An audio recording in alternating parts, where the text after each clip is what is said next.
Hello friend. तो आज हम बात करेंगे पेपाफाई ई कॉमर्स वेबसाइट के बारे में।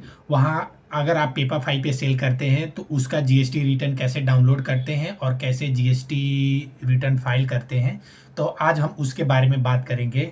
और मैं आपको सबको बता दूं कि आज टीचर्स डे है, तो मेरे लाइफ के हर एक टीचर्स को हैप्पी टीचर्स डे।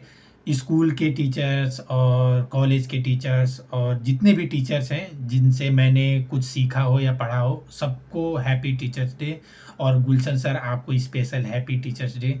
तो चलिए वीडियो स्टार्ट करते हैं। सबसे पहले तो लॉगिन कर लेंगे। लॉगिन करने के बाद आपके पास ये इंटरफेस होगा। आपको यहाँ पे आपको ढूंढना है रिपोर्ट। रिपोर्ट पे आने के बाद जीएसटी R1 रिपोर्ट पे क्लिक करना है और यहाँ पे आपको मंथ डेट सेलेक्ट करना है जिस मंथ का आप जीएसटी R1 रिपोर्ट डाउनलोड करना चाहते हैं। मैं अक्टूबर का करता हूँ और डाउनलोड रिपोर्ट पे क्लिक कर दूँगा। क्लिक करने के बाद ज़्यादा ज़्यादा 2 से 3 मिनट लगेगा रिपोर्ट जनरेट होने में और डाउनलोड होने में। तो अगर आप मेरे चैनल पे नए हैं तो लाइक और सब्सक्राइब करना मत भूलिएगा। अगर आप जीएसटी R1 फाइल कराना चाहते हैं आप अपने भी जीएसटी का, तो डिस्क्रिप्शन में मेरा व्हाट्सअप नंबर मिल जाएगा, वहाँ से आप कांटेक्ट कर सकते हैं। तो मैं एक फ़ाइल फ़ोल्डर बना लेता हूँ और वहीं पे अपना डेटा सेव कर लेता हूँ। देखिए मैं एक फ़ोल्डर बना दिया पेपाफाई के और इस लोकेशन को यहाँ से कॉपी कर लूँगा और मैं जाऊँगा, ये मेरा रिपोर्ट डाउनलोड होने है और उसी लोकेशन पे पेस्ट कर दूँगा और मेरा जीएसटी R1 रिपोर्ट डाउनलोड हो गया है। अब इसको एक्सट्रैक्ट कर लूँगा।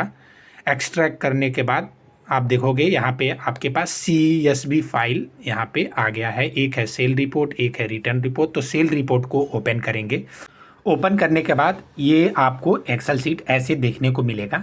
तो सबसे पहले तो हमें प्रोडक्ट नाम चाहिए क्योंकि इस रिपोर्ट में प्रोडक्ट नेम नहीं होता है। तो सबसे पहले हम क्या करते हैं, पहले तो रिटर्न हटा लेते हैं। जितने भी रिटर्न होता है ऑर्डर, उसको पहले इसमें से इस सीट से माइनस करते हैं क्योंकि जो भी B2C होता है और रिटर्न होता है, B2C में रिटर्न, उसको आप डायरेक्टली हटा सकते हैं। क्रेडिट नोट इशू करने से अच्छा है आप इसको यहीं से आप डिलीट कर लो।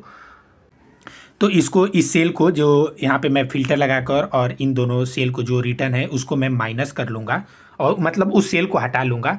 और अब यहाँ आके अब मैं यहाँ पे अपना फ़िल्टर लगा लूँगा और चेक करने के लिए कि सब सही है कि नहीं। और यहाँ से मैं देख लूँगा कोई रिटर्न तो नहीं है। तो कोई रिटर्न अब नहीं है जो कि रह गया हो इस सेल में। तो अब सबसे पहले आऊँगा और यहाँ पे मैं देखूँगा, मैं मेरा जो कोड है SQ कोड वो ढूंढूंगा जिससे मैं प्रोडक्ट का नाम यहाँ पे ला सकूँ। सबसे पहले तो आप देखो ये सारा ओके है मेरा, कोई भी अब रिटर्न यहाँ पे नहीं रह गया, साइड डिलीवर है और कंफर्म है। उसके बाद मैं आऊँगा यहाँ प्रोडक्ट कोड मुझे मिल गया। अब यहाँ पे मुझे वी लुकअप लगाना होगा क्योंकि प्रोडक्ट नेम, जैसे ही प्रोडक्ट कोड मिल जाएगा उसके बाद हमें उस प्रोडक्ट का नाम चाहिए। तो देखिए इस वाले कॉलम में मैं लगाऊंगा, इस वाले कॉलम में कैटेगरी वाले में यहाँ पे SQ लिख लेता हूँ क्योंकि मुझे पता चलेगा। SQ का फुल फॉर्म होता है स्टॉक कीपिंग यूनिट। और यहाँ पे आऊँगा लिस्टिंग पे आके लिस्टिंग रिपोर्ट डाउनलोड कर लूँगा। यहीं से पेपाफाई पे ही आके आपको लिस्टिंग रिपोर्ट डाउनलोड करना होता है, वहीं से आपका वी लुकअप लगेगा। यहाँ से डाउनलोड, यहाँ पे एक देखो, सबसे पहले तो आपको डाउनलोड पे जाके डाउनलोड करके यहाँ पे वी लुकअप लगाना। अब हमारे पास प्रोडक्ट का नाम आ चुका है। वी लुकअप अगर आपको नहीं लगाना है तो मेरे डिस्क्रिप्शन में एक लिंक मिलेगा, वहाँ से जाके आप देख लेंगे कि वी लुकअप कैसे लगाते हैं। वहाँ पे मैंने एक्सेल में, जो आप अगर अकाउंटिंग करते हैं तो एक्सेल में क्या क्या इंपॉर्टेंट होता है वो फार्मूला मैंने सिखाया है उस पर, तो जाके आप उस वीडियो को चेकआउट कर सकते हैं। तो देखिए यहाँ पे मैंने, ये मेरा है। अभी इसको आके मैं यहाँ पे सबसे पहले तो पिवट टेबल बना लूँगा। पिवट टेबल बनाने के बाद देखिए पिवट टेबल मैंने क्रिएट कर लिया। क्रिएट करने के बाद सबसे ही पहले तो मैं कस्टमर का स्टेट यहाँ पे पेस्ट करूँगा, इस रो में डालूँगा। उसके बाद मुझे चाहिए SQ, प्रोडक्ट का नाम, सेम टू सेम उसी रो में डालूँगा उसके नीचे। उसके बाद मुझे चाहिए क्वांटिटी, जो कि मैं वैल्यू वाले में डालूँगा क्योंकि वो क्वांटिटी ऐड कर देगा। उसके बाद मुझे चाहिए टैक्सेबल वैल्यू, वो भी वैल्यू वाले कॉलम में मुझे पेस्ट करना होगा। टैक्सेबल वैल्यू जैसे ही मिल जाएगा मैं उसको वैल्यू वाले कॉलम में देखिए यहाँ पे डाल दिया। अब मेरे पास ये सारा डिटेल आ चुका है जहाँ पे मुझे प्रोडक्ट का नाम, क्वांटिटी और वैल्यू पता है। अगर आप बिजनेस करते हैं तो आपको पता ही होगा आपका प्रोडक्ट कितने में बिकता है, 12% या 18%। अगर आप कोई भी क्वेरी हो तो कॉन्टैक्ट नंबर पे जाके व्हाट्सअप कर सकते हैं। आइए अब हम जीएसटी पोर्टल की तरफ जाते हैं। जीएसटी पोर्टल को ओपन कर लेते हैं।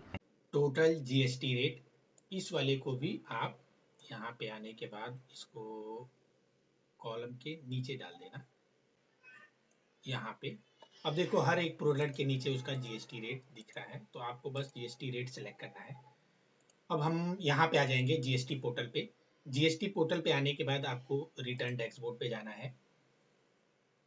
रिटर्न डैशबोर्ड पे जैसे ही क्लिक करोगे, यहाँ पे आपको अगस्त सेलेक्ट करना है। जीएसटी R1 पे जाना है। अब देखो यहाँ पे हमारा जितने भी सेल हुए हैं ये सारे B2C है, कोई भी B2B हमारा नहीं है। कोई भी सेल ऐसा नहीं है जो B2B हो, तो इसलिए B2C आएंगे अदर्स पे। अदर्स पे आएंगे, लार्ज पे नहीं जाएंगे। लार्ज पे तभी जाएंगे जब आपका इनवॉइस वैल्यू 1 लाख से ऊपर हो, तभी लार्ज पे से करेंगे, नहीं तो अदर्स पे जाएंगे। अदर्स पे जाके ऐड रिकॉर्ड पे क्लिक करेंगे और ऐड रिकॉर्ड पे करने के बाद आपको ये पहला स्टेट है आंध्र प्रदेश। आंध्र प्रदेश को आंध्र प्रदेश टैक्सेबल वैल्यू है ये हमारा नहीं होगा तो इसको मैनुअली डालेंगे 28482 28482 ठीक है। और यहाँ पे आके जीएसटी रेट देखिए यहाँ पे 12 है, तो यहाँ पे आके आपको 12 सेलेक्ट करना है। आप देखिए 3418 हो जाएगा, यहाँ पे 34 रुपये 18 पैसे। इसको यहाँ से ऐड कर लेंगे ठीक है। अब दूसरे पे आएंगे, आसाम सेलेक्ट करेंगे। यहाँ पे आसाम पे आएंगे, आसाम सेलेक्ट करेंगे। टैक्सेबल वैल्यू हमारा क्या है, यहाँ पे देखिए ये है 106964 106964 सेलेक्ट करेंगे। करके यहाँ पे जैसे ही टैक्सेबल वैल्यू डालेंगे, यहाँ पे टैक्स रेट देखेंगे 12%, तो यहाँ से हम 12% सेलेक्ट करेंगे, हमारा टैक्स कैलकुलेट हो जाएगा और इसको सेव कर देंगे। तीसरे पे आएंगे, ये है बिहार। यहाँ पे जाएंगे और बिहार देखेंगे, बिहार ठीक है। टैक्सेबल वैल्यू है 534 रुपया 82 पैसे, 34 रुपये 82 पैसे। और जीएसटी रेट है 12%, तो यहाँ पे आके हम 12 सेलेक्ट कर लेंगे और यहाँ पे सेव कर देंगे। चंडीगढ़, यहाँ नेक्स्ट है हमारा चंडीगढ़। आएंगे जीएसटी पे और यहाँ पे चंडीगढ़ सेलेक्ट करेंगे, चंडीगढ़। और यहाँ पे टैक्सेबल वैल्यू डालेंगे 107946 1079.46 ठीक है। 46 डालने के बाद टैक्स रेट हमें यही इसके नीचे मिल जाएगा 12%, तो यहाँ पे आप 12% सेलेक्ट कर लेना। अब देखिए यहीं पे एक चीज और है, यहाँ पे भी एक और प्रोडक्ट है, तो आपको पूरा ऊपर से ही आपको टैक्सेबल वैल्यू मिल जाएगा, जिसपे 2 प्रोडक्ट है 1 और 2। तो आप सीधे टैक्सेबल वैल्यू यहाँ से डाल लेना और जीएसटी रेट सेलेक्ट करना। दोनों 12% है, तो 12% पे डाल के यहाँ पे आप सेव कर देना ठीक है। इसके बाद आप देखो फिर से आना है दिल्ली। दिल्ली पे 2 प्रोडक्ट है, एक 12 पे है, एक 18 पे है, तो यहाँ पे जाना दिल्ली। दिल्ली पे जाके ये सेलेक्ट करना है, यहाँ पे टैक्सेबल वैल्यू डालना। पहले 12 वाला डालना टैक्सेबल वैल्यू। यहाँ है 31, अगर 2 है, अगर 12 भी है और 18 भी है तो सबसे पहले 12 वाला डालेंगे। 311 और ये है 60 ठीक है। अब इसको हम सिलेक्ट करेंगे 12% पे और ये टैक्स ऑटोमेटिक कैलकुलेट कर जाएगा 12% पे और इसको सेव कर देना। अब फिर से दिल्ली ही सिलेक्ट करना ठीक है। और ये मैंने दिल्ली सिलेक्ट किया। अब हमारा टैक्सेबल वैल्यू है 160 रुपये और 16 पैसे, 160 रुपये और 16 पैसे। और अब जीएसटी रेट है 18, तो 18 पे सेलेक्ट करके सेव कर देना और डेटा हमारा सेव हो जाएगा। ऐसे करके आपको सब हर एक स्टेट का डेटा सेव करना होगा। आपको मैंने इसलिए बता दिया, अगर आप में 12 भी हो 18 भी हो तो उसको कैसे सेव करते हैं, ये भी आपको इसमें मैंने बता दिया। दिल्ली वाले टैब जो मैंने बताया उसी में है कि अगर आपको उसी में 12% पे भी सेल हुआ 18% पे हो तो एक एक करके पहले 12 पे से सेव कर लेंगे, उसके बाद 18 पे कर लेंगे। अगर आप मेरे चैनल पे नए हैं तो लाइक और सब्सक्राइब करना मत भूलिएगा। अगर कोई भी क्वेरी हो तो आप नीचे डिस्क्रिप्शन में जाके मेरे व्हाट्सएप नंबर पे कांटेक्ट कर सकते हैं, या अगर आपको जीएसटी रिटर्न फाइल करानी हो तो वहां पे भी जाके आप कांटेक्ट कर सकते हैं।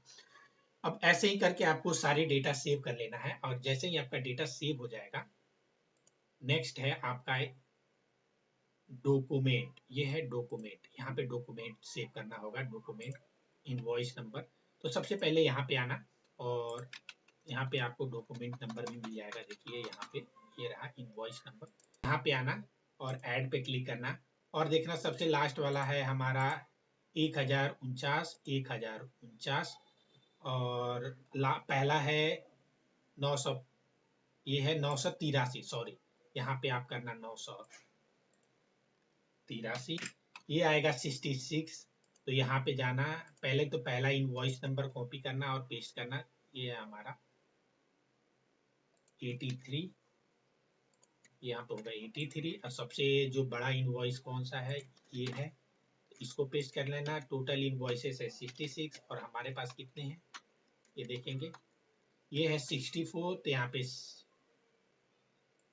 टोटल इनवॉइस 66, यहाँ पे कैंसिल कितने हैं, दो। 64 में से दो कैंसिल हो जाएंगे तो 64 आ जाएंगे।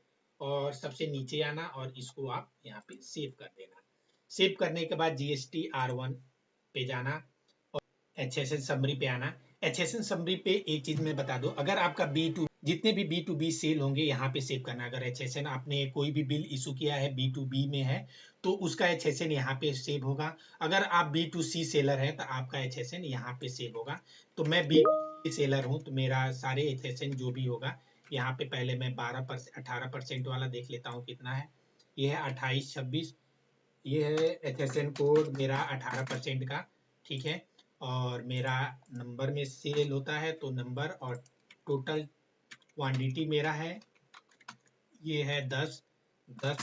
और टैक्सेबल वैल्यू है मेरा 2826 और यहाँ पे आऊँगा मैं 18% सेलेक्ट करूँगा। और IGST में देखो मेरा कितने वैल्यू आ रहा है, ये है 47989। और CGST में आ रहा है 14 रुपये 41 पैसे, ठीक है, 14 रुपये 41 पैसे। और इसमें जीरो, और इसको ऐड कर लेंगे। ऐड करने के बाद इसको यहाँ से सेव कर लेंगे।